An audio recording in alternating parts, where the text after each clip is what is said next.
అక్కినేని అఖిల్ 2 రోజుల క్రితం వివాహ బంధంలోకి అడుగుపెట్టిన సంగతి మనకు తెలిసిందే. నాగార్జున ఇంటిలోనే ఈ వివాహం జరిగింది. కుటుంబ సభ్యులు, అతి కొద్ది మంది సన్నిహితులు మాత్రమే ఈ వేడుకకు హాజరయ్యారు. అందుకు సంబంధించిన ఫోటోలు, వీడియోలు ఎంతో వైరల్ అయ్యాయి.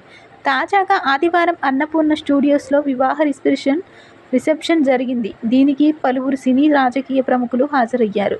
నాగార్జున పెద్ద కొడుకు నాగ చైతన్య గత ఏడాది డిసెంబర్లో శోభితను పెళ్లి చేసుకున్నాడు. ఇది అన్నపూర్ణ స్టూడియోస్లోనే జరిగింది.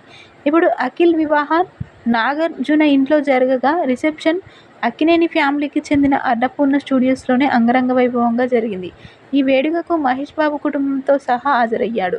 హీరో సూర్యతో పాటు దర్శకుడు వెంకీ అట్లూరి హాజరయ్యారు. వీళ్లతో పాటు పలువురు సినీ సెలబ్రిటీలు కూడా సందడి చేశారు.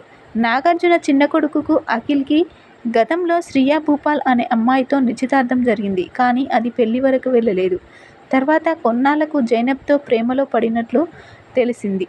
అయితే తన బంధాన్ని రహస్యంగా ఉంచాడు. గత ఏడాది నవంబర్లో ఆమెతో ఎంగేజ్మెంట్ చేసుకుని విషయాన్ని బయటపెట్టాడు. రీసెంట్గా పెళ్లి చేసుకుని కొత్త జీవితంలో అడుగుపెట్టాడు అఖిల్. ఇప్పుడు రిసెప్షన్ ఏర్పాట్లు ఘనంగా ఏర్పాటు చేశారు.